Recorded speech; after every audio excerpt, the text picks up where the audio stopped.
Welcome to the Fat Cats Rugby podcast, bringing you candid rugby conversations, great interviews and insights into Ugandan rugby, and a touch of rugby in Africa and the world over.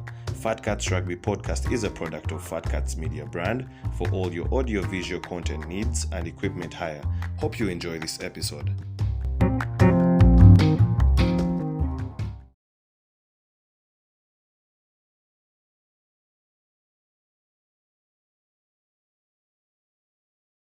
Two things have kept us on our toes in the last week. That has been the unpredictable weather, from the heat to the rain, and also the rugby that has been swinging from high school rugby to the club rugby. But welcome to another edition of the Fat Cats podcast.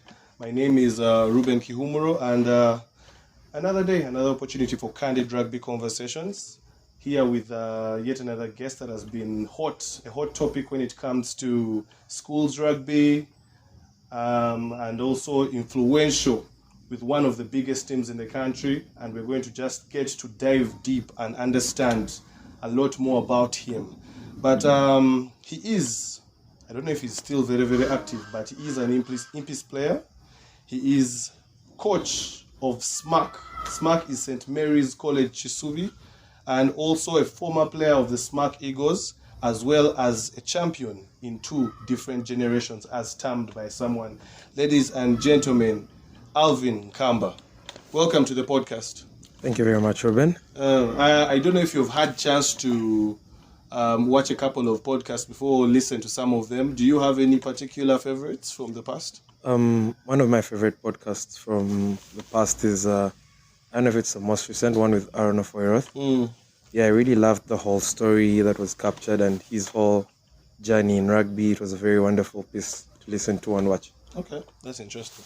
Let's just start from that last statement that was made. A champion in two different generations. Yes, please. When someone was making that statement, what did they mean? Champion in two different generations. In my understanding, when I got to hear or read that statement, I was looking at 2016. Yeah.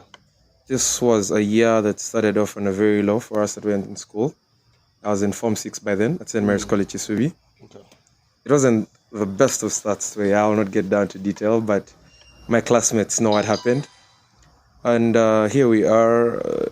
We have a journey. Yeah. Traveled to Nsanji, which was one of the worst places for anyone in high school to go to play rugby. That was to play Hana.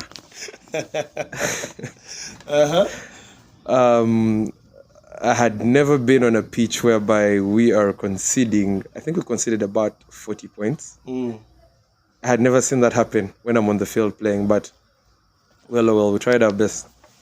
Okay. So this segment of champion in two generations, I believe 2016 we emerged as Schools League champions, getting a win over a team that had whitewashed us in the first game week at one of the, I should say, best fields we could have actually won from. That was at Namilyango. We lifted our trophy from Namilyango College, beating Hana. Those pictures don't sit well with me. So, yeah, definitely, I get what you're saying. We had no supporters that day. I think you understand what I mean. Yeah. So then later on, a few years down the road, this is Alvin Nkamba coming into the picture and, coaching the boys, and we traveled to Huye, Rwanda, and we are East African champions. That's last year. Okay. So that's what that's in my thought, that's what I believe this person meant when they say champion in two generations. Yeah, so there's a lot we have to dive in, but just starting from the most recent, do you think you as a person have recovered from what happened on Sunday? Of course, you did do better than last year, where under 15, under 17, and under 20 were all lost. To this year, at least the trophies in under 15 and under 17, but the coveted under 20 that everyone looks out for, you missed out on that one. Have you recovered from that yet? Personally, on the day, that was Sunday 7th, I'll not forget the date. I don't think anytime soon. I was a bit down. That was the full time whistle. Yeah. I had a conversation with Payo and Emwok, coaches of Namilyango, right at the end of the game. And after that conversation we had, that was actually the time I recovered personally. Yeah. At that point, I knew there was no room for me to be down. Yeah. Yeah, because all these boys were down and whatnot, so it had to be me. It couldn't be me being in their faces and showing them, you know what, even your coach is feeling like, you know, it's the end of the world and something like that. So I actually had to step up and I looked at the bigger picture. Getting the under 15 and under 17 wins in my thinking gets me thinking that the future is bright. Yeah. If we could dominate under 15, under 17, your comfortable wins on the day. Yeah. That means maybe, you know, next 2-3 years, we have a team in the final. So looking at the under 20, my boys were really down on the day. They felt like they'd given it their At that all. moment, what do you even tell those boys? I mean, some of them, of course, had experienced last year and this year. What do you even say to them? Because personally, I have a big problem with consoling people. I don't know how to console people. I just can't sit there with you and we all be sad together, but I don't know how to console. So what do you even tell these guys after going through such heartbreak? One of the things that helps me is, personally, when I look at these boys, it's not like I'm coaching or teaching rugby to people I do not know. Most of these boys I push to at least get to know them to a personal basis. So one, I was so glad that their parents, actually 99% of them had their parents around. That's the first consoling point. Yeah. You know, a parent, that support system, like the coach can't do much. But I was so happy at full time, their parents are running down to them, they're hugging them and telling them, you did well. Yeah. In our days, we didn't have these, like, you'd play and your parent is like, should I find you on the pitch? But I was so happy their parents were around. I didn't have much to say. Just gave them a few words of encouragement, told them, we have more tournaments coming up. We have the Nationals in 3 weeks' time. Yeah. We'll be in Ndeje. And it's a tournament that you can get to reestablish yourself. And their parents did the most. They comforted them, gave them good words. Their parents promised to support them in the forthcoming tournaments. So it wasn't the best of evenings, but I feel like it wasn't actually the worst for them as well. Okay. Yeah. But besides that, you as Alvin Nkamba, Yes, please. what mantra do you live your life by? I'll start with a statement that governs me. Yeah. And I use it in most of the things I start up, which is settle for nothing less than the best. Settle for nothing less than the best. for nothing less than the best. Yeah. What this statement gets down to mean doesn't mean it doesn't ideally come out to mean that, say, you should be on the top 24/7, but ideally it is. Now, when we get down to rugby speaking terms, are you dominating the basics, the principles of the game? Are you disciplined? Are you getting the bond with others? Are you catching up with the rest? Do you have the skill set in? Yeah. Because year in, year out, these boys come out, and the most we can do is we have them in school. When they come out of school, there's not much we can do. Yes. Because they go different directions, different clubs, different countries. But when you look at high school setup, you look at settle for nothing less than the best. I'm looking at, as a kicker, when I look at all the boys that have to be kicking in the different years in SMAC, I can openly tell you, if you come to the college, you will find, currently I could say the best kicker we have in SMAC is Matthew Musasizi. But let me tell you, you'll find a Form 3. I'll mention the name, Daniel Musioka. I think he's in Senior 3 right now. He gives Matthew a run for his money on the pitch when they're kicking. Okay. Look at the Senior 4 kicker. He was top on Sunday for under 17. Yeah. So this is what I'm trying to share. Like, the different specs in the game, you should be the best. Now, collectively, it's the win that comes out after you have gotten the best out of every single department. Yeah. So that's why that statement comes in everything I do, from life to rugby and whatnot. Yeah, and outside the rugby, of course, I'm saying you're dressed very smartly, unlike me, who's very, very casual. I wouldn't love to be dressed like this. I know, no one that has gotten accustomed to a rugby Saturday would want to be dressed like that. But, you know, capitalism wins most of the times.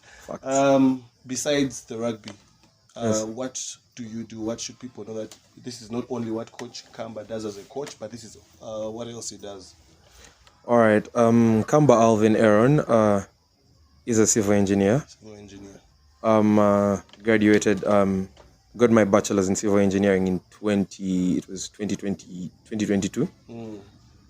Just I think 2 weeks back, I did get my second degree in construction law and management. So ideally, when it gets down to the engineering field, I'm also not settling for less than the best. Okay. Yeah, so that's the field. I mean, construction. I have a small franchise, I should say, I'm starting up. Okay. Still in the grassroots. It's called the Builder 256. Okay. We've done a few contracts in Macquarie University, a few private contracts. Yeah. So now, civil engineering, you've just finished books, but yes, you're very busy. You have a franchise coming up. You're a coach. You also want to play for Impis. So tell me, where do you get the time to do all those things? I mean, there are only 24 hours, of which you have to sleep for some of them. Personally, I believe you always make time for what you want. Yeah. I don't believe in I don't have time for that. The moment you don't have time for something, you're not interested in it. You're not interested. You're invested in it. Yes. Yeah. One of the key things I always request of my superiors, that's my bosses, is I'd love to work under targets. Targets. Yes. So say Alvin Nkamba, we have project A, B, C, D. And what we require of you is we need these reports ready by this time and whatnot. So I put all those down on my schedule, and I know if I'm active at work from 8 a.m. till say 1, 2 p.m., I could be able to present these. Then maybe 2 p.m. to the rest of the time. I love watching rugby. Hope my boss is not listening to this. I use the Wi-Fi so much to watch rugby. But I mean, most of the people that are even in offices after lunch, I don't think they're doing a lot of constructive work, because sometimes you're tired, you've been going through so many assignments. So I totally understand. But I don't know if you face the challenges of having a bit of rigidity, or let me say old school working environments where they do not believe in that kind of mindset that you're talking about, that if I have my KPIs, if I have my to-do for the week, you don't need to police me around, or I don't need to be seated in the office the whole time, as long as I can get my work done by the deadlines. I don't know if you've had any luck in that, to have systems that are flexible enough to accommodate everything you do? It's not the easiest. We go through a lot of hardships with our bosses at work. But in the end, like I told you, your boss is not okay with you being away. He wants to see you till 5. Yes. He wants to see you walk out at 5:30, at 5. But you're telling him, I have this. And I feel like it's more of building that relationship, which is one of the things I've learned. Personally, my boss is not my boss at work. He is like my father. He's like, a way older brother than me at work. Because it's more of, we sit down. He knows I coach rugby. He knows I play rugby. He actually at times asks me if you're in the office till 2:30, 3 p.m. He's like, today what are your boys going to do? It's that relationship I've built with him. He knows I'll deliver when I'm needed. Okay. I'll be available when I'm needed. But when it comes down to, say, the sports and whatnot. Now, for example, the time we went to Huye, Rwanda last year, I had used up all my days of leave at work. Now, this is me that wants to be away from work for 10 days. Yeah. And I woke up to his office and I'm like, excuse me, engineer, we're going to be traveling to Rwanda. We may be there for about 10 days and I'm requesting for your permission to travel. He told me, what are you going to do in Rwanda? I told him, I'm taking my boys to play rugby. There's the East African Schools Championship. His reply was, all the best. Good luck. Really? That's what he told me. Though when you're there, of course, he kept calling me, Alvin, I need this done, send it to my email by this time. So to keep that rapport, I'd also make sure whatever he needs of me is with him. You have to be dependable and you still deliver. Yeah. Yeah, that's why currently, I would say I'm a bit comfortable where I am, because I'm able to. You asked the question earlier about me being active. Yeah, I've played for the Impis second side. I'm returning. I'd been out for about 2 years without playing. When did you return? I mean, you have coaching. You have the responsibility of coaching. Now you want to add playing. Why? Rugby, I believe, is the biggest addiction for anyone. That's true, though. I find it so hard to sit in the stands and watch a game. I'll be like, next weekend I want to be running on that pitch. It's difficult. I decided to leave the game. I was 2 years back, but slowly you find yourself passing a ball, kicking. And it hasn't been a bad return for me. I've played 5 games so far. Won 3, lost 2. 2 man of the match awards in those 2 games I've played. So I feel like slowly, with my coaches at club at Impis, I'll find myself back in the league. And I believe I should be able to give it about another year or 2. Okay. Yeah, but anyway, just talking about a bit of a background. Generally, was rugby your first sport? Did you start with rugby? How did you get into sport in general? Okay, how did I get into sport? This I think dates back down to my days in primary school. I was at Green Hill Academy. KKL? UGL, Uganda Junior League, yes. We had different tournaments. The league in Dogos, we used to go to Mombasa, was it Nairobi? Traveled once to the US for soccer at a very young age. And, soccer was a sport for everyone that was young. Yeah. We had a program. It was by a white man. I forget his name. He came through to Green Hill and introduced tag rugby. I was in P5 then. He brought rugby balls. He brought those tags and whatnot for the game. And I found it interesting. Get a ball in your hand and run around, run away from someone. So I started training that. But I think my parents had the idea of rugby. So they're like, you shouldn't be doing that at all. Yeah.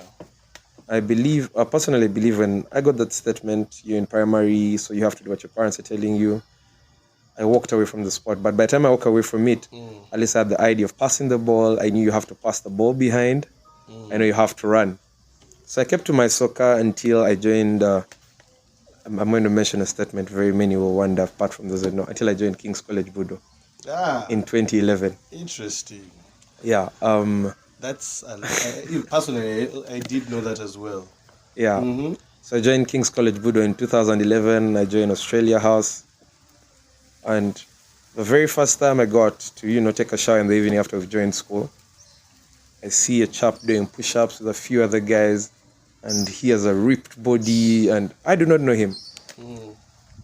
2-3 days, we start going down to the field. You watch guys playing rugby. Then when I asked around, everyone is like, he's called Baron Kasozi. Yeah. So that evening, I was like, you know what? I'm going to kiss us. Let me follow him. Let me ask him. I need to find out what should I do to be like him. I never watched him play, though. It was just a training session. So I walked back to Australia House. He was actually very friendly. He was very welcoming. He got to learn my name. He literally took, I should say, care of me as a big brother when I was at King's College Budo. Yeah. He taught me the sport literally from scratch. Started off as a fullback, then maybe a winger. And slowly, he got to trust me that by the time we reached senior 2, we used to have inter-hall in Budo. I was playing for the Australia House, and usually it used to be senior 5, senior 6s, and maybe a few form 4s. By my form 2, I played our inter-house games for Australia House, and I picked that confidence, and it was from there that in my senior 3, I think that's when I had my first start in 7s for the senior team when I was at Budo. So ideally, my rugby career, I should say, started from Green Hill, but it was mainly groomed when I joined King's College Budo in 2011. Any particular milestones for you from your time in Budo? At Budo, under 15, lost my final to St. Mary's College, Kisubi. It was very sad the moment. Unders then pushed through to under 17, lost to a very strong London College side. Yeah. I think that's the best London College has had, because even when they pushed through to under 20, I think they made the semi-finals the next year. Yeah, lost the semi-final to London College. But I was so grateful of mainly Baron Kasozi, I should say. And the captain of there was called Ibrahim Wanome. I don't know if you've heard of him. I think I've heard of him. He was an 8th man for their team. Is a familiar name. Yeah, Ibrahim Wanome. Those are the guys that really, really gave me time and mentored me in the sport while I was at Budo, and I learned so much from them. Yeah. So, you are in a traditional school, the rugby, the life. Was it within your decision to switch to SMARC, or did you just not want to go back to to King's College Budo? Why did you make that switch? Because normally people, especially in these traditional schools, when I choose to start one school, usually that's where I want to do my entire 6 years from. Yeah, what happened to me was when we were in primary, that's at Green Hill. We had our crew, I should say, as clique, friends and whatnot. We sat down and we agreed we're going to the same school. Let's put the same school as our first choice and see what God gives us. And the first school that we had put in mind was King's College Budo. Okay. And I think we used to have Saturday lessons back then. Yeah. So I missed that weekend because of a function and I didn't go to school. So I did not find out that most of my colleagues picked to change that day to St. Mary's College, Kisubi. They changed? Yes. Okay. So when I joined Form 1 at King's College Budo, out of the very many friends I had, I think from Green Hill we were about 8 or 10. And most of my close friends, I get to find out after 2, 3, when you're in school you can communicate, that most of them are in SMAC. So yes, I was in Budo, I loved the school, but when I hit senior 4, I said to myself, you have to go there. I enjoyed being with my chaps when I was in primary. I need to join my chaps and, finish off HSC with them. Okay. And that's how I find myself at St. Mary's College, Kisubi. So, what are some of the similarities and some of the differences of life in King's College Budo as compared to SMAC? I'll put it at attributes. I have with time fallen in love with SMAC more and more each single day because of one, the unity that comes with being in that school. I'd love to tell you, in SMAC we have this thing of a senior as a senior, you know. But away from all that, a SMACist will never leave a SMACist. Yeah. So it's one of the things I actually picked, and like the fact that we were united in everything we did. And there was more intention to the stuff we did as a year than when we were in Budo. In Budo, it was more of you are you. Like, do you, then you come together and do ABCD. Yeah. I had never sat personally, I had never sat in a students-led rugby meeting. Oh. Till I joined St. Mary's College, Kisubi. When everyone is in a meeting, so guys, our next captain is going to be Abraham Kalievara. We need to set our goals. So in my head, I'm like, this is actually very beautiful. Like, we are setting goals. We're not on the pitch. Coach is not here. But guys in the school know what they want. And that's why with time, I felt more like a SMACist. Even when I had spent just a week in the school, I spent more like a SMACist than a Budonian at that point. So rugby in SMAC, now that you have joined SMAC, of course, I don't know if it's the same thing when in SMAC, but in Emiliango, if you were coming from a different school, say King's College Budo, say especially SMAC, I want to even highlight that, especially SMAC, and you're a rugby player, there is a certain different level of scrutiny of testing that let's say the survivors, ones that come from O level to A level, give you, because they want to test if you are worth the slot on the school team, if you are worth your name, because you usually pay attention to those guys. Are like, oh, so and so is that guy, he used to play rugby in SMAC, but we are always like, is he good enough? So I don't know if that kind of resistance is also there when it comes to moving from King's College Budo to SMAC and now wanting to get into the rugby culture. I would love to say the difference. There's no big difference because I joined St. Mary's College Kisubi. Our first training session, we do introduce ourselves, your name, your school you're coming from, the position you play, and everyone is like, "Watcha, you're saying you can play at the wing? You're saying you can play 15?" Sawa. So as training sessions go on, you get to feel like everyone wants to prove a point at you. Guys want to see, what are you capable? Can you make the tackle? Can you put your shoulder there? Can you?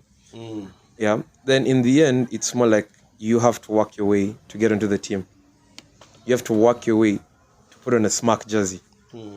And personally, the easiest way out, because I live COVID generation. In our days, we were young when we were in school. I joined senior 5 at, I think I was 16 years and a few months, because I turned 17 in senior 5.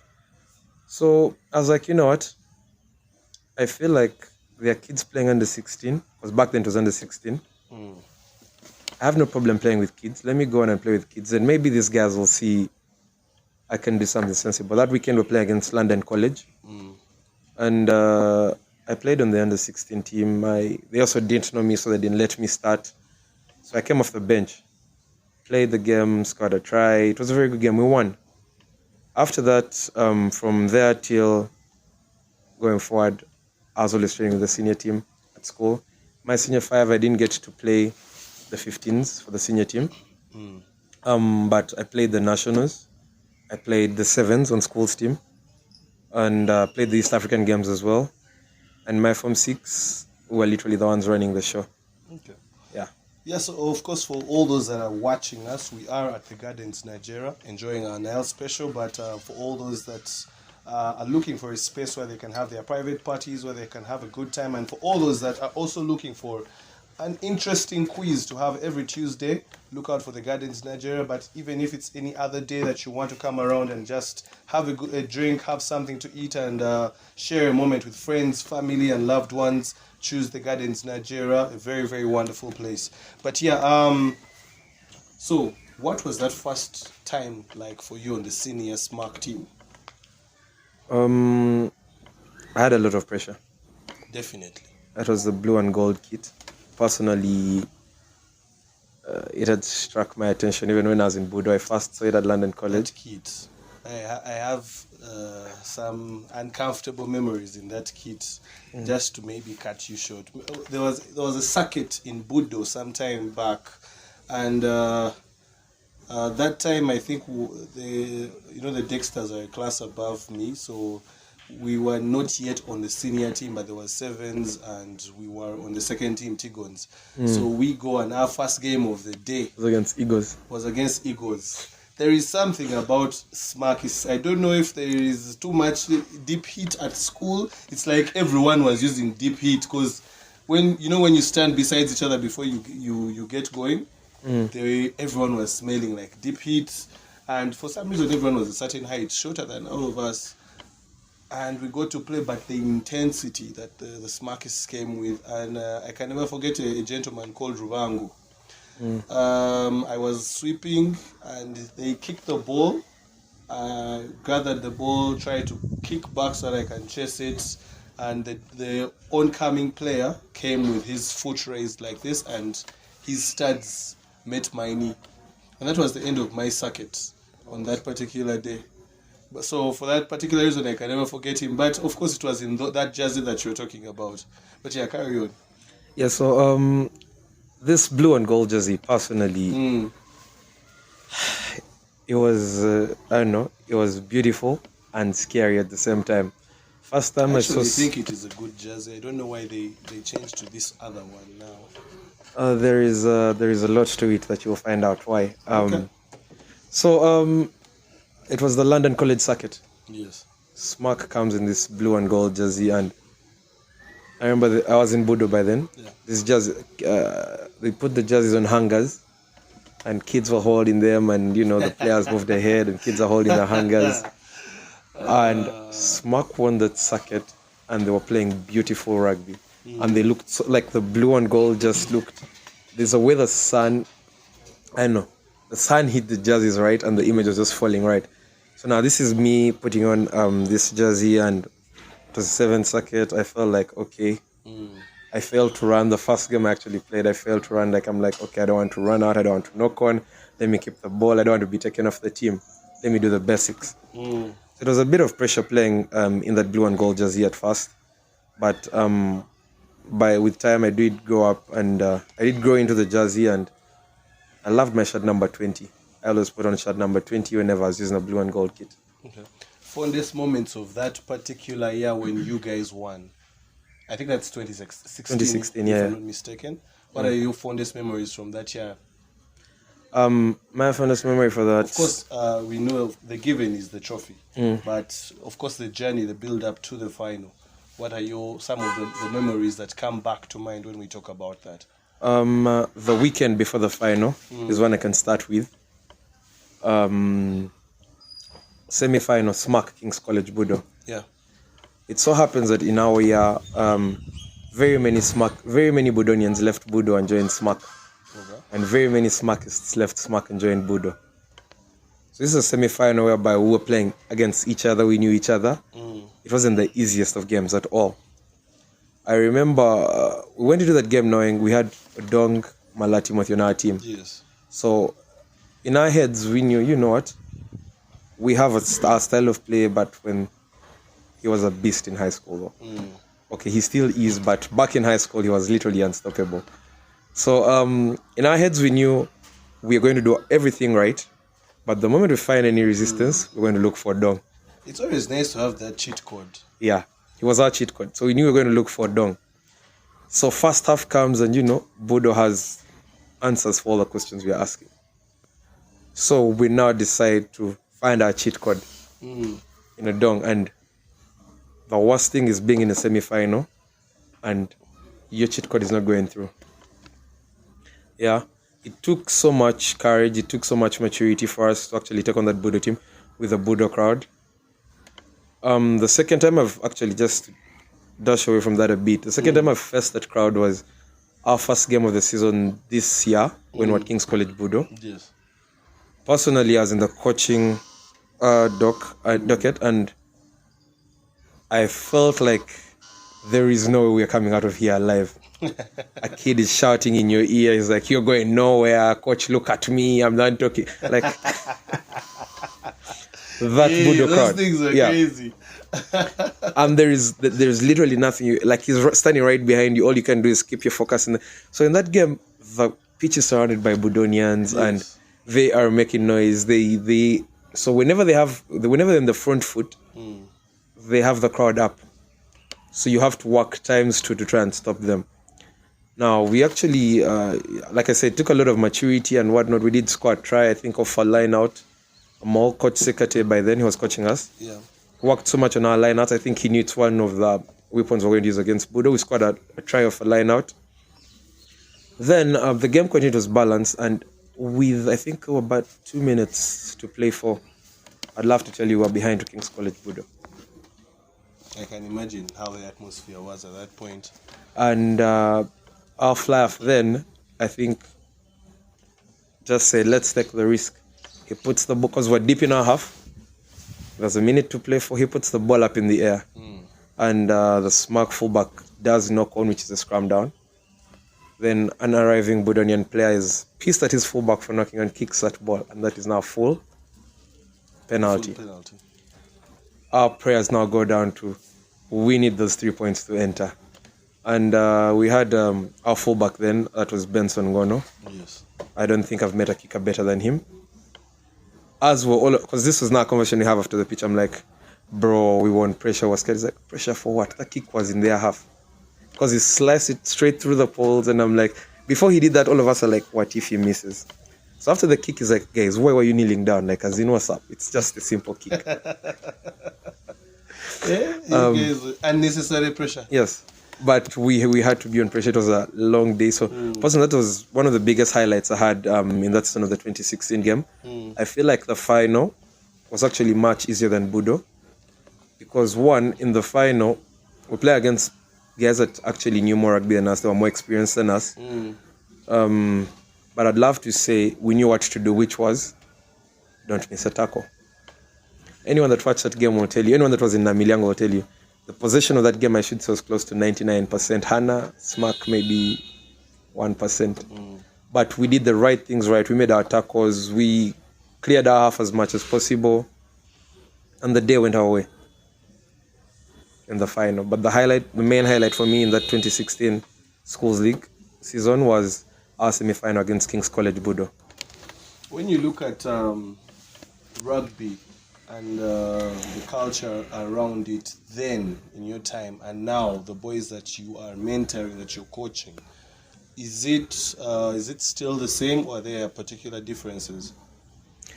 The culture, I can look at and say there are a bit of differences. Especially now, it's a bit of a social media era. I don't know if it also affects them. Yeah, it does affect them. Yeah. Let me start with one of the key talking points.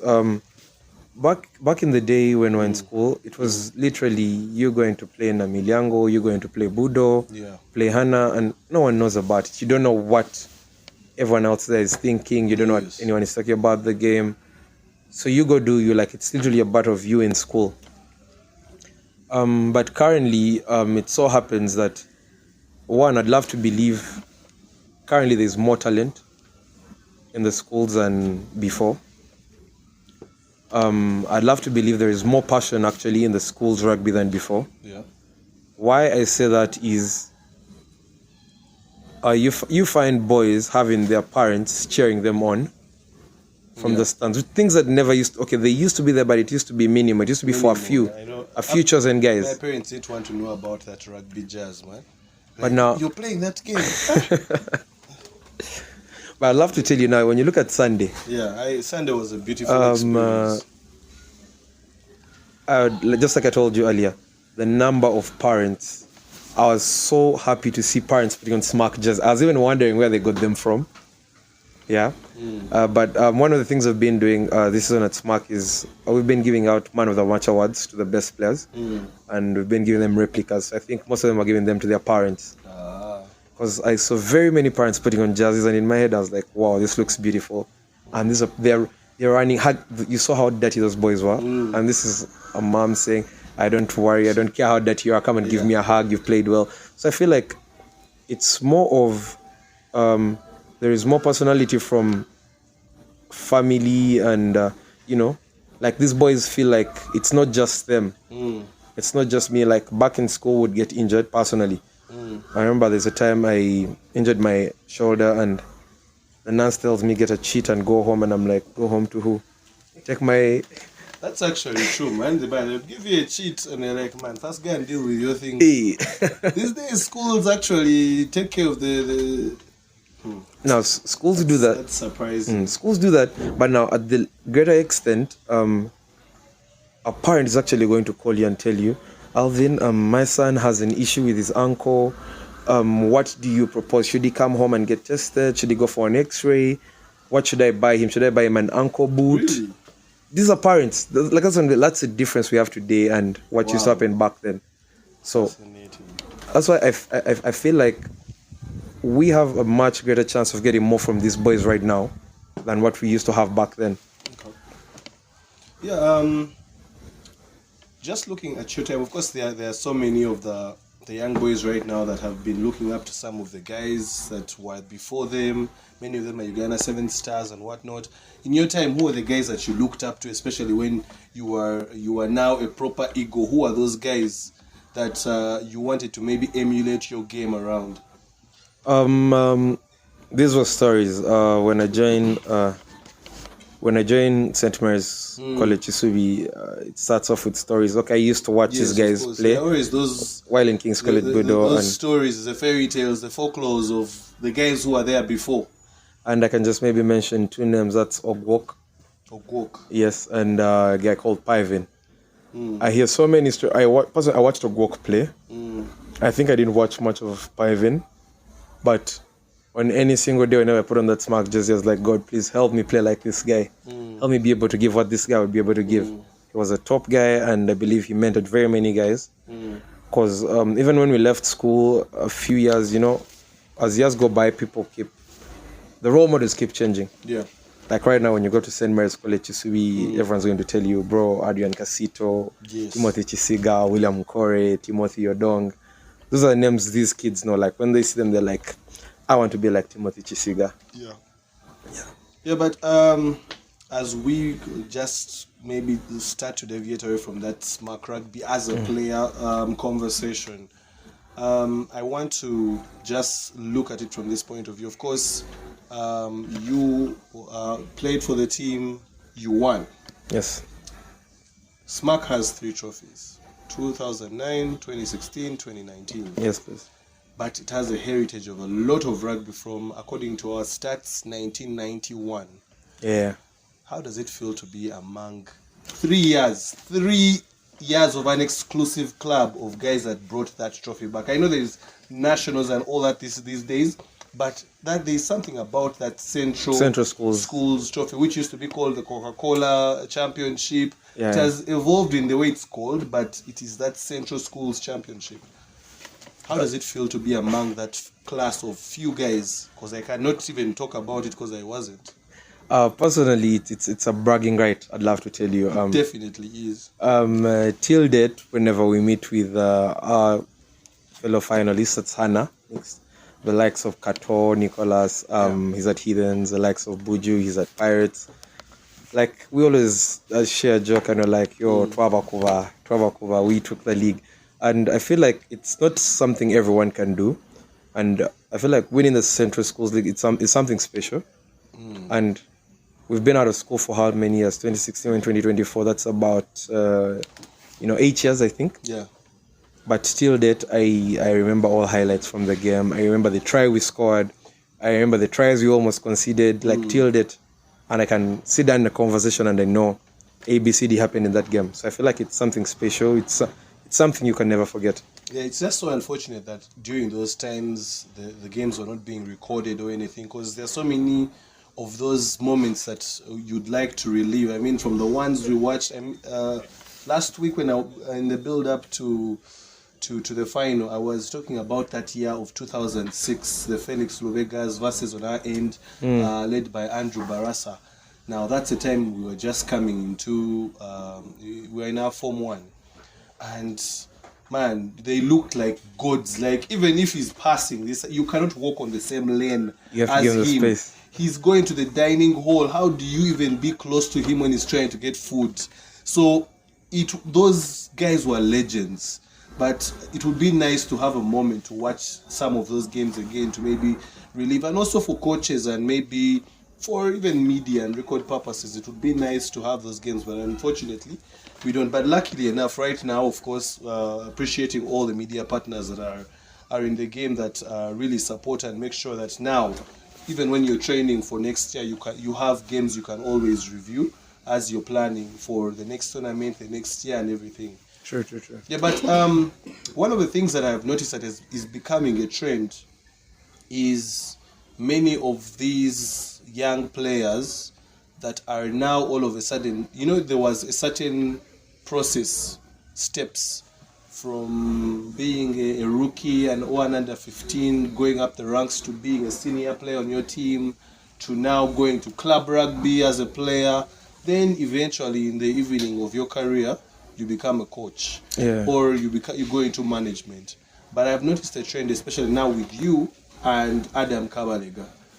Adam was captain of Budo. He chose to now go and become a chairman and start his own club, which is Eagles Rugby Club. Yeah. You have chosen to take the path of coaching so early, and which, of course, I know you're still playing, but it predominantly is what you're known for at the moment in rugby. So what really inspired you to say, you know what, let me add some little more stress to my life and become a coach? Okay, my greatest inspiration in coaching goes down to the one and only Coach Bobby, as we call him. Yeah. Coach Bobby was a father, literally. Coach Bobby was a big brother. He was a coach, he was a mentor. When we joined Pirates in 2014. Yeah. And he always knew how you are. He always knew the problems you had in a way I do not know how. Yeah. He found a way of having you tell him. He found a way of having you inform him of anything that was happening around your life. And Coach Bobby is someone that would trust you, even say when the world wouldn't trust you. He would tell you, I've seen you do this, Alvin. I've seen you do ABCD. Get onto that pitch and show me that you can, because I know you can. Yeah. So slowly by slowly, I started looking at him, and I'm like, one day I'd love to share with others the way Coach Bobby does. You find him having ideas about everything. You're like, Coach, if you're in such a scenario, you say, there are 3 defenders here, we're attacking and ball is here. And it's like, no, the easiest thing there is, this formula to use, run at this angle, we have this, and the space is going to open up. Yeah. Maybe once in a while you get on the pitch and such a scenario comes up and you try exactly what coach has told you about and it's working out. And it's with that in my head I was like, you know what? I feel like I could be able to give off not totally fully yet because I have a lot to learn, but I could give a few Coach Bobby vibes. And I was like, why not start it out from here? Actually, what I was going to ask you, what's your style of coaching? Because, like we talked about earlier on, there are different years from back then, different kinds of people, players, and also different times to what the current player is right now. But also looking at it from this way, that back then your typical coach was the Sir Alex Ferguson kind of coach, the hair dryer kind of coach. But then you see now there are a lot more Coach Bobby kind of coaches that are more interactive, more empathetic, more their communication to these players is more simplistic and understanding, I want to say, rather than someone who is not sparing your emotions and just telling it to you straight. So for you, what kind of coach do you think you are? When you ask that question, personally, I'd love to believe the coaching style I use is one closely related to that one that I picked from my mentor. Okay. I always try so hard to be able to allow my players to confide in me. I want them to be able to, get to me and tell me, Alvin, I have a problem, A, B, C, D, Alvin,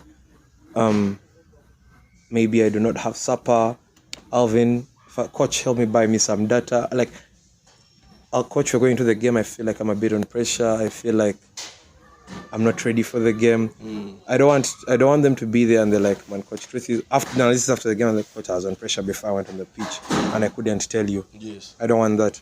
I want them to be comfortable for one to walk up to me and say, coach, truth is, I'm scared of this game. What should I do? Then we can have a conversation in there with that kind of relationship. I wouldn't say I headed these boys and I'm like, I want you to do A, B, C, D. Actually sit down and discuss with them. And they tell me, coach, you want us to do A, B, C, D, but what if we try this? And I'm like, okay, you're saying we try this? You can give it a shot. If we die and work, we get back to what we do here and A, B, C, D. So it's more of that interactive and, So for you don't have any hair dryer moments? Because at some point you need to lay the law down as a coach. Yeah. You don't have any of those moments? Personally, I don't feel it works. Okay. Yeah. I feel like it's more of when you look at a coach like one of the most successful Champions League coaches, I should say. Let me get to soccer. Sorry for driving away from rugby. Totally fine. Is to me one of the most successful coaches in Champions League is I forget the name. Jose Mourinho? No, not Jose Mourinho. Former Zinedine Zidane. Yes. And if you notice Zidane's relationship with Ramos, with Cruz, it's like they were literally brothers. Ramos is running to the touchline and he's grabbing him around the neck, and they're having a small chat there at a medical break during the pitch. And Ramos once came out and said, it's on record, that one of the things that helped them in that tenure when they won those 3 back-to-back was they were playing for the coach. Like at times it would get personal and they know we cannot let Zinedine down. Like he's been there for us. We have to do it for him on the pitch. Yeah, that's very interesting. And when you look at it particularly, when things are tight, how ideally do you have any particular people you talk to at the moment when you need maybe consultation, when you need to understand something better? Of course, you're a young coach, there's still a lot to learn, but do you have any particular guys that you talk to at the moment? Of course, you did talk about Coach Bobby. Are there any others? Yeah, the list, I would say the list is long, but I can mention out a few of them. I find so much consultation, especially when I'm dealing with the backline. Yeah, I'd love to share so much with Charlton and the ladies sevens coach. He's a personal friend. We talk so much, we meet so often over the weekends, and we do discuss, and he always tells me, Alvin, here I feel like if you corrected this ABCD, this would be better. There is one, he's called Isaac Onyango. He's a former smartist as well.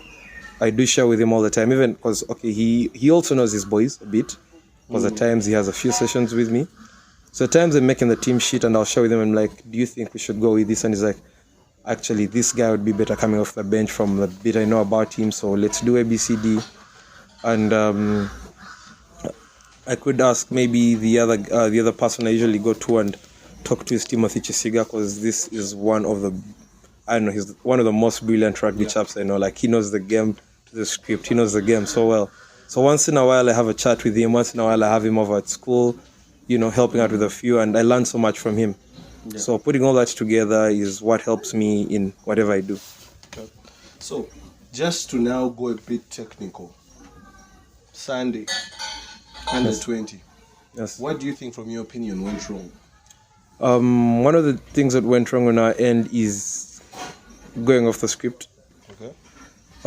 Then away from going off the script, very many people came out and said we had very poor on-pitch decisions. Okay. But no one ever knows what's inside the Of course, fold. we as people who are in media, as fans, we are going to make our assumptions or our judgments based on what we see. Yes. We don't know what's happening. Personally, I'd love to believe going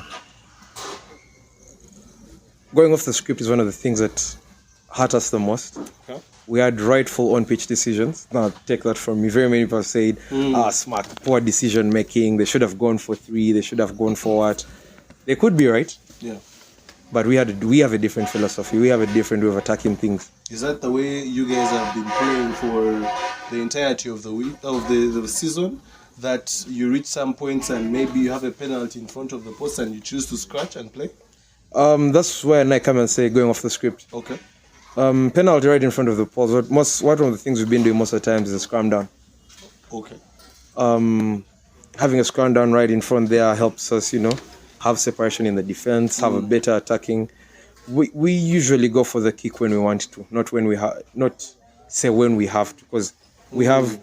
But sometimes when you look at it, there is momentum that comes into play. Namiliango was leading 6-0. You had majority of the possession. Yeah. But they came when the few times they visited your half, they came out with points. True. So don't you think that when it comes to momentum and maybe trying to keep into the game, that sometimes you have to maybe tweak a little bit and maybe go for the 3 points? You had your kickers all put the kicks in prior to the start of the game. But then, if I'm not mistaken, they attempted very, very few kicks in the game, which was quite weird. But when you say that, I'd love to have everything. I'd love us to have everything on record. Yeah. How many times were we held up in the try area? How many times did we knock on at the try area? But you also factor in conditions. If it was a dry ball and dry conditions, I totally understand. But it was a wet ball, and we know when it comes to wet ball, you play your territory, you get into the right territory, then when you've tried 1 or 2 times and it is not working, you go for the points. You get the points as much as possible. I felt like Smack was the better team. Smack played the better rugby for about 65 or 70 minutes in the game.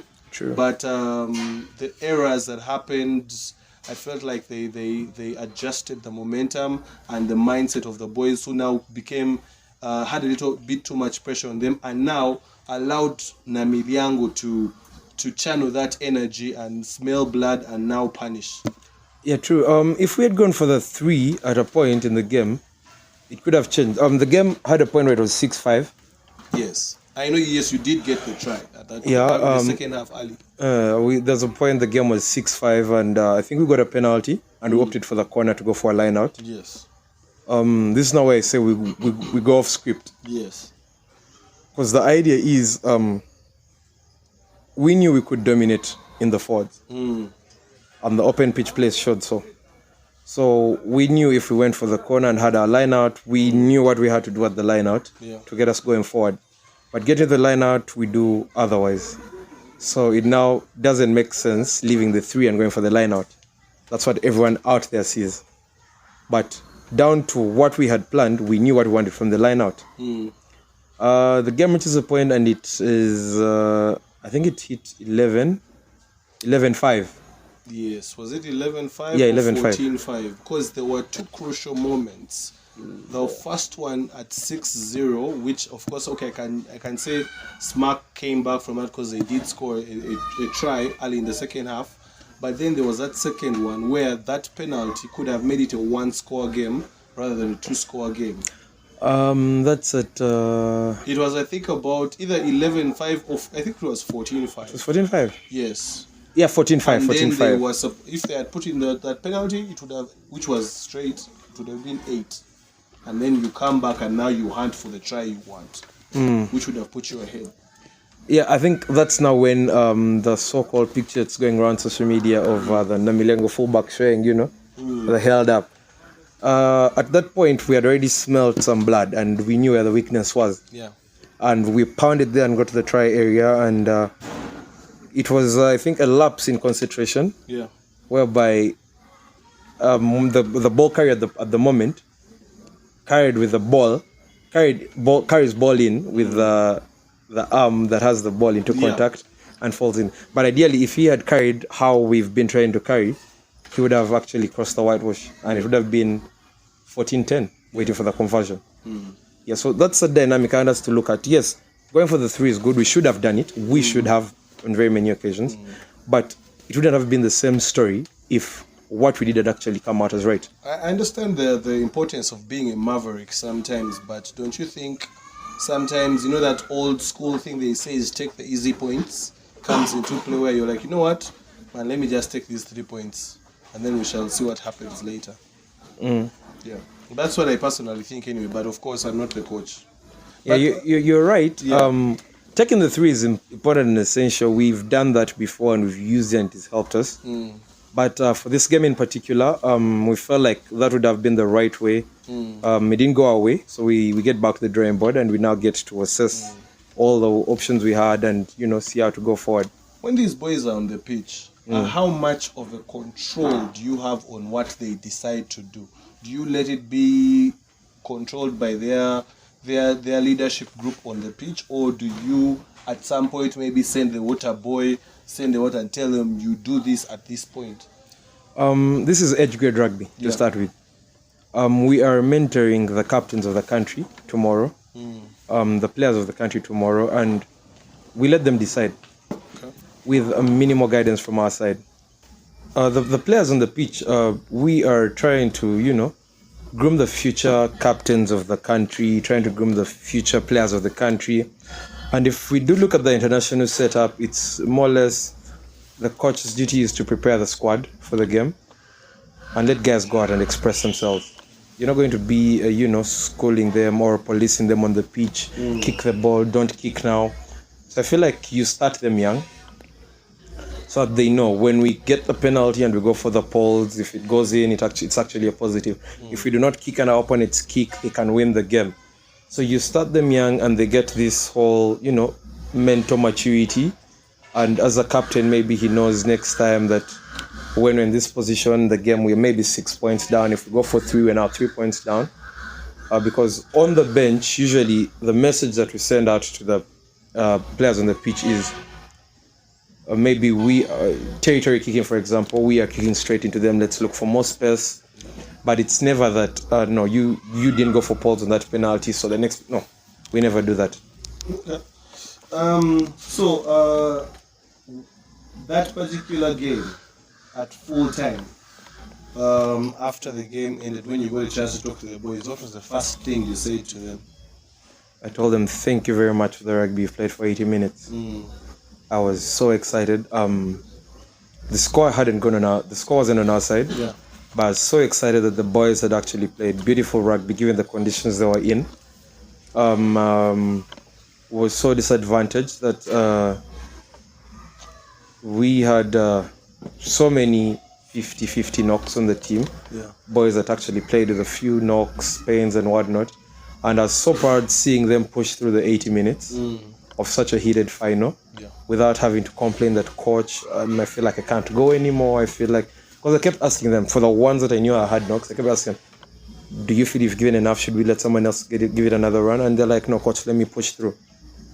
Okay. So that maturity, the love and the respect for one another that they showed on the pitch and the quality of rugby they displayed vis-a-vis the conditions that were available made me so proud of the team. I was so happy for each of them, and I believe the sky is the limit for most of them. They are actually very top players.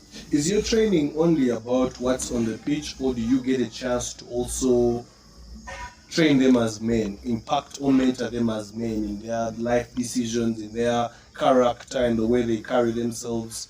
Is the training only limited to the pitch, or you and your team move on to beyond pitch stuff? Like I said earlier, one of the trainings I did prior to joining coaching of SMAC was age grade rugby coaching and training. It's not literally about push and get that win, like regardless of what happens.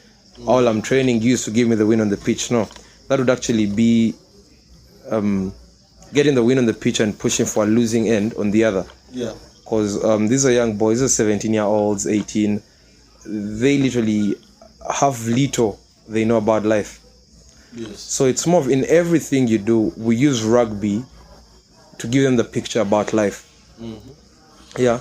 You need to be you need to be a man of your word as a rugby player. Yeah. That applies in life. You need to be someone that loves what you cannot play rugby if you do not love the sport. True. There is no way a guy comes running at you and you put your body if you do not love the sport. So you have to do whatever you do with love. That now comes down the life aspect. And those are things we look at when we are training these boys at SMAC. It's not just basically pass the ball, kick, tackle, run, no. But everything we do here, the discipline, right? You have no right grabbing an yes, he has given you a height. You have no right touching him. You have someone on the pitch to defend you to do that, who is the referee. So that whole discipline part of life. Because, for example, you come out here, say, Ruben, I take your phone and I'm running, you beat me up. I've stolen your phone, which is a crime, but you've beaten me up, which is also a crime. Yeah? So that's not where the whole life bit comes in of. When we are training the rugby, we are trying to teach these boys how we're supposed to live our lives, how we're supposed to make it in life. Because it's from there that, you get to have relationships with different people. They get to find you someone that is resourceful, someone that's trustworthy, and they can work with you. And rugby would have won in the end. Yeah. Which is something that we fight for as everyone that's in the rugby fraternity. I'm sure you fight for the same. Yes. Rugby should always win. Yeah. Okay. So, in regards to, first of all, even before I get to this, I've seen a couple of old boys say that they were not happy with the ref's performance. What do you have to say about the ref's performance on Sunday? Before kickoff, I did check the ref's son, and he wished me a good game. I told him good game as well, because the ref also plays for 80 minutes. No one knows that. Yeah, he's not there he's also playing actually for 80 minutes. He's playing because people are watching him. He has assessors watching him, people that are going to evaluate him at the end of the game. Yeah. Who is not the fans, who is not the coach, who is not the players, but his superiors. Yeah. So at the end of the game, I did shake hands with the referee, and one, we are all human. Yeah. There is no way we are very righteous in everything we do. And there's a point the referee comes and washes his face because there's mud in his face from the players running about. Yeah. So you do not expect him. It's a muddy pitch. You do not expect him to see every single thing as it is. Yeah. And you expect him to give these boys maybe a benefit of the doubt. Yeah. Because it's a wet pitch. Maybe he's gone down with the ball. It looks like a knock-on, but it's close to his hands. It's present. Maybe it's not a knock-on. So anyone out there that that's watching with passion is going to look at it and say, you know what, the ref cheated. But when you get down to the technical aspect of the game, you're going to understand he's trying to be human. He's trying to let the game flow like it's a wet pitch. Yeah. You're not going to officiate this game as how you'd officiate dry surface. Yeah, dry surface and whatnot. So personally, I had no issue with the referee. Sunday's game, I earlier said I don't believe in luck, which I'll still maintain. I don't believe in luck. Sunday's game, we literally played ourselves away from the trophy, which I find as a positive because it helps us mature mentally now. We set goals at the beginning of the year. We've fallen short of our first goal. We have 2 goals we're still headed for. That's 2 tournaments. And I believe last year we were wounded twice. That's Schools League and the Nationals. And we got the final. Yeah. Well, we set. This year we've missed out on the first, and I'd love to believe we don't need a second to learn. I believe we're going to go for a second goal, and we shall be able to achieve it. Because of our first, I feel like it should be good enough motivation, it should be good enough momentum, and it should be good enough a learning experience for the rest of the team. Okay. Social media, negative comments versus positive criticism. Thank you very much. I love that point. How are you dealing with that? I mean, I want to be honest. I have seen a couple of things happening. I have seen some people even come out and say Nkamba's bottled it, Nkamba's not done well. But then there are also those people that come and maybe point out something here and there. Maybe some people even say you did well. So how are you handling that? Because I was sent a screenshot. I think, of course, we are all human. We're definitely all human. Yeah. There is, I think, at some point, maybe on that particular evening, where maybe it got a little bit to you, and there was a response to one of the smartest, whatever. Because I was particularly sent that screenshot. I will not display it, but yeah. So, what's your response? My first response is statement that came out fast. When we're dealing, you see, the problem is this era of the social media era, it doesn't actually get to identify what we are working with. I'd love to tell you the most vulnerable group of people in sports. You've seen it worldwide. You look at Premier League stars, 18-year-olds being put on TV and whatnot. He hits 20 and he can't even control a ball. Really? Yes. So I look at the boys we're dealing with. These are all under 20, but most of these boys are 19, 18 years. Yeah. So one of the things I'm so much against is someone coming out to call out on a player in particular. I'm so much against that. Yeah.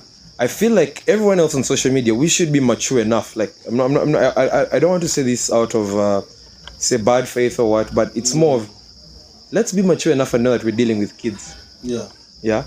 It's an 18-year-old that you're saying he hasn't learned, he hasn't done what. He's a boy that has UNEB in 4-5 months. He's already emotionally down. Yeah. The least you can do is say smack bottled it. It is okay. Generalize it. But you come out and pick on an individual boy. He's going back to school. He has papers. He's already emotionally down. He's lost the final. He's in Form 6. He feels like it was on him that they all lost. Yeah. I feel, because I interact with these boys, I'm told, man, maybe they've gone for papers at school. Some don't even want to sit for papers. Some want to go back home. And then I feel like picking out straight on them, these are boys that they're not yet mature emotionally to take on all this. Yeah. And one of the comments I sent in one of the DMs of the people that was texting was, whatever you're doing, yeah, those boys played under me. If there's anything negative, write it out there. Put it, Nkamba Alvin fails to win. Yes. I'm mature enough. I know I'm going to drink my Nile special. I'm going to laugh at you because I know I have next year. I know I'm building something. I know what I'm doing. But you get into this boy that doesn't know. Like, he's going to look at what you're saying and he's going to believe it. You're killing his self-esteem. He's not going to believe in himself. He's going to be shy. And most importantly, these are the boys that we are trying to groom. We're trying to keep them in the sport. Yeah. And how we keep them in the sport is by supporting them. Personally, the other reason why I was disappointed is Namilyango goes on to win that game on Sunday, and I was a bit down for a few minutes. I talked to my boys, got done. I shared with very many of the Namilyango boys. I had a talk with the Namilyango coach, Emwok and Payo. We had a discussion for a few minutes. Yeah. Because one, we're mature people, like, yes, it's hurt you and whatnot, but there's tomorrow. And you're not going to dwell on what has happened today. And I got these Namilyango boys and told them the same thing. You've won. Be excited today, tomorrow, but you have rugby for the future. Look at where you are bad. Rectify that. It's going to make you better for tomorrow. Because it doesn't end today. It doesn't end at winning the schools league. It doesn't end at bottling the schools league. That's why I find it so wrong for someone that comes out and picks up a player. For example, Nkamba Alvin is a player. You say, Nkamba Alvin, dull, smart, he failed to do A, B, C, D, and whatnot. That boy does not know what you are saying. Yeah? So I feel like the best, like I said, this social media era, very many people are misguided in how they handle it. And you're not going to blame me because everyone has a right to post what they want, to send what they want. But mine is just a message of guidance. These are young boys that you cannot be hitting at direct. Yeah? They have so much and they sacrifice so much to be doing this. Like, they are not yet ready for this. Yeah. So whatever happens, I'm very okay if someone generalizes and says Smack bottled, Smack missed penalties, Nkamba Alvin failed to make the right decisions. I'm very okay with that. Yeah. But what I want to try and fight is, let's try to avoid picking on these boys individually. They are young boys. This is a schools league. This is not the Nile Special Premiership, whereby you're going to hit out at say a Michael Okoracha. He's mature mentally, he's played internationally. So whatever you're telling me, he's going to look at you and he's like, okay, you're just in nonsense. I'm going to get back on the pitch next weekend and I'll rectify.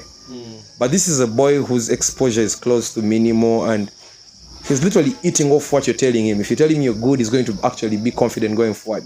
You tell him you've shitted, he's actually now going to get back in his shell and he feels like, you know what, I'm not good enough. That doesn't help us as a country. That's true. We did also run a couple of a post asking fans to ask a couple of questions that when I look at the questions, many of them have been responded to. Of course, even some were just leaving comments, like someone said, great guy. Another person said, one man against a group of professional coaches. He did well. We are proud of him. Which reminds me of one of your students that said that in the build-up that for us we have an advanced coach. Yeah, I do remember that. And the man on the other side was Makama. I was like, fans and students can be hilarious. Yeah. Someone was saying, why did the kids not go for polls? We talked about that. True. Biggest boy among professional coaches. There seems to be a whole sentiment of that, of you taking on a number of coaches, of course, alluding to the fact that Emiliano had Ambrose Kakuru, had Emmanuel Rakira, had Ivan Magom, among others in their coaching bench. Someone is asking, when he changed his scrum half to play wing, why weren't they using that right wing to their advantage since they used it to score?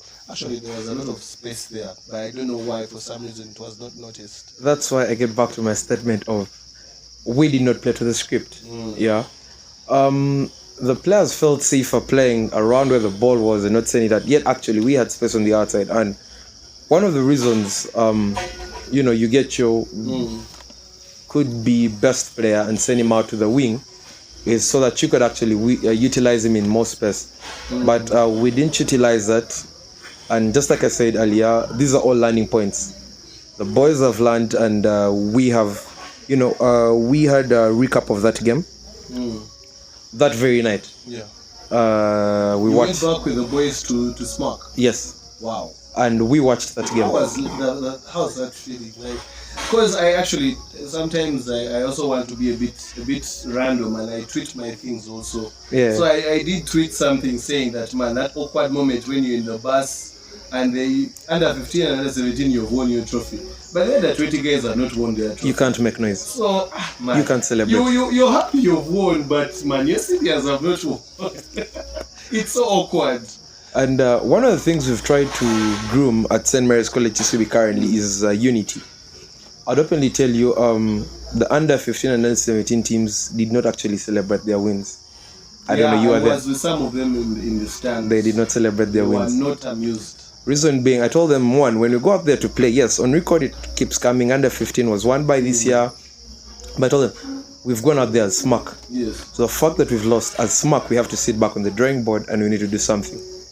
Yeah. So personally, one of the things that made me happy is I did not send any directive. I did not tell them to do anything. But the under 15 kids get their trophy and they take a picture. Captain keeps the trophy, and boys go to their parents. Under 17s pick their trophy, take a picture, go to their parents. And it doesn't come doing like, man, coach, hard luck. We need to sit down and see how to win this next year. Yeah. They've won, but they're saying we need to sit down and see how to win this next year. And it's more because it's a group. Yeah, it's a group. It's like a machine. If one part of a machine is not working right, it's going to affect the rest of the machine, and with time, it's actually going to do what? Fail to operate. Yeah. And that's how we are trying to do it at SMAC. That's why people come and ask, how are you doing? 2 finals, 2 years, 3 teams. It's more of the under 15 boys know what SMAC wants. Under 17 boys know what SMAC wants. Under 20, they know what SMAC wants, and we're building the same kind of system. Yeah. Okay. So as we start to close, yes, I have a couple of my quick fire questions, and we'll jump into a trivia. and this is just something you can really respond to as quickly as you can. True. As a player, maybe in your high school time or even now club rugby, who's the player you've enjoyed playing with? A player I've enjoyed playing with, I would say Timothy Odong. Timothy Odong. Yes. As a player who's the opponent you have had the toughest time against? Former Sevens captain, Eric Kasita. Eric, yeah, big boy. I saw stars one time when he ran into me, and that was the end of me. Big boy, Yeah. I know.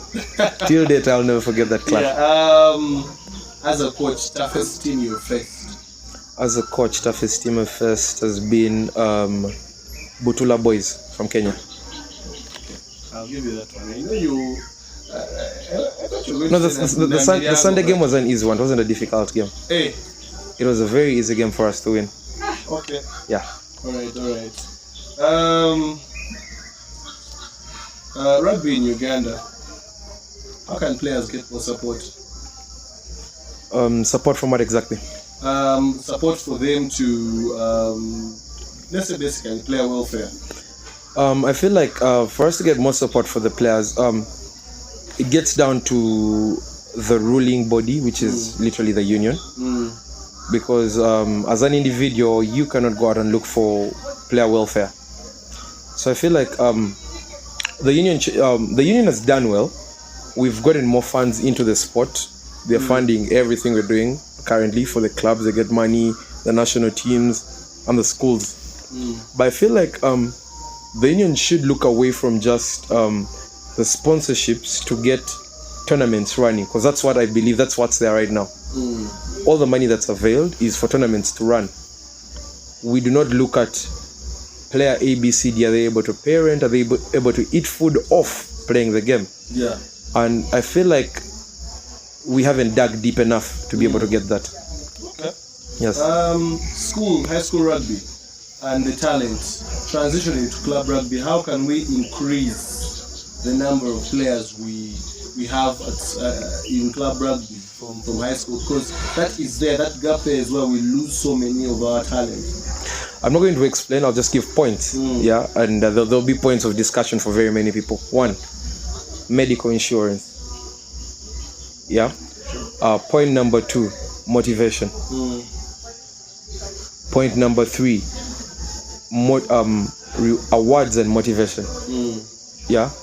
Why should I play rugby? I finished school. Why should I play rugby? Yeah. These boys have no reason of playing rugby. They play for this school. I'll openly tell you, very many boys you've been in Namilyango. Very many boys in Namilyango play because it's Namilyango. I want to play for Namilyango. But now after I'm done with Namilyango, what reason do I have to play? True. After I'm done with SMAC. True. So I feel like we haven't given them a reason. That's true. Yeah. Your biggest fear as a person? My biggest fear as a person is, I should say, failing to get what I want. Failing to get what you want. Because I usually give it my all. Okay. Then when we look at the fact that favorite food? My favorite food. Muslims are fasting. I guess that's good enough an answer. One thing people don't know about you. One thing people don't know about me is I'm a very friendly person. Very friendly person. Yes. Okay. Has anyone ever told you that you look unapproachable? Yeah, very many people have. Okay. I think you should smile more often. I'll try my best. Jumping into the trivia, I crafted these questions in particular for you because you're a coach and they are about coaches. Yes. Not necessarily all of them are about rugby, but they're about coaches. And there are 5. My first one, do you watch NBA by the way? Not really. Not really? Yeah. You're going to suffer. Which NBA coach has the most rings? Okay, I'll give you a few hints. I'll give you that he coached the Chicago Bulls. He coached the Los Angeles Lakers. Chicago Bulls, Lakers. I don't know. Grey hair? Does he have grey hair? Yes. Yeah, grey hair, bit short, puts on a black suit. He's tall. He's Then I don't tall, know gray him. hair, white man. I don't know that. The one I know is a bit. He's not short, but he's a bit short. His name is Phil Jackson. Phil Jackson. I didn't know that. Three-peat with the Lakers under Kobe and Shaq, and then also having a three-peat with Michael Jordan and Scottie Pippen. The second one is it's a scenario. Picture this scenario. The year is 1999. 1999. And my player scores a last-minute goal to win a prestigious trophy and seal a treble. Who Yes. am I?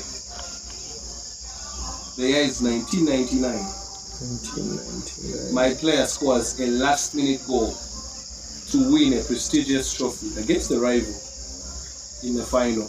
Champions League. I'm not going to give you that. This is very obvious. 1999. Who am I? Alex Ferguson. That is true. Sir Alex Ferguson. Yes. The third one. Francis Odonga is a rugby player who formerly played with Rhinos.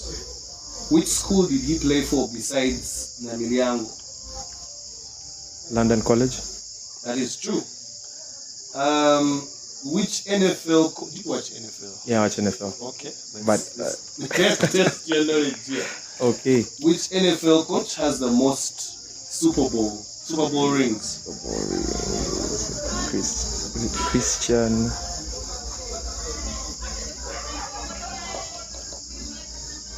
Christian something? Are you sure you want to lock that in as your answer? Yeah. I don't know. He But was, yeah. Okay, let me give you another clue.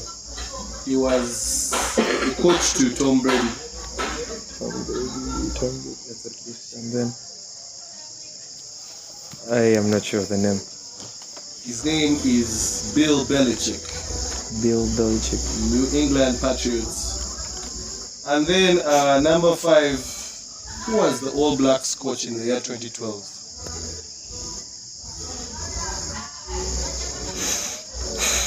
Oh, wow. Are you an All Blacks fan? I'm a Springbok. Yeah. Down to the blood. But still. All Blacks coach 2012. That was. If I describe him, can that work? Try and we see. Fat guy. Most coaches are fat, so it's very generic. Is that okay? Fat guy, white, and very reserved. I'm forgetting his name, but he's the one. I forget the name. Is there any particular milestone of his that you can mention? He won a World Cup or two? No. He won a World Cup in the last year he coached the All Blacks. The name is Steve Hansen. Yeah. But 2019 he did not win a World Cup. He coached till 2019? Yes, I believe so. But yeah, Steve Hansen, 2011 to 2019, yes. He did 20... He won 2011, he won 2015? 2015. Yeah. Yes. And yeah, that is Idea Our podcast for today. Any last words for the people? As of course it's getting very, very dark. We're going for the quiz, but yeah. What would you like to say? My last word to everyone out there is rugby is a beautiful sport. Rugby is more than just the 80 minutes on the pitch. Yeah. Let's support each other in the game. And one of the things that I want us to ensure that we do as we do rugby is let that battle last for only 80 minutes. Okay. There is more to it after the 80 minutes that we benefit from being one than being rivals after the 80 minutes. That's it from me. Okay, that's great. Yeah, you've had it from Coach Alvin Nkamba of Smack Rugby, one of the biggest rugby schools in Uganda. So much heritage on their end. Unfortunately, If not the biggest. Eh? If not the biggest.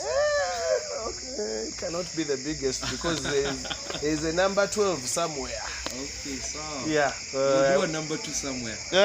And we'll do a number 2 in East Africa, and it will be 2-1. Right now, we are looking forward to seeing that as well. But Alright. yeah, for all those that are watching the podcast, of course, we do have our merchandise, so look out for that. We also are at the Gardens Nigeria enjoying our now special.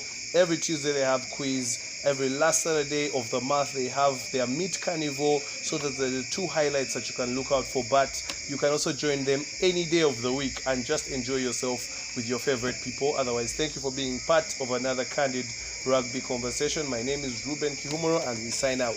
Cheers.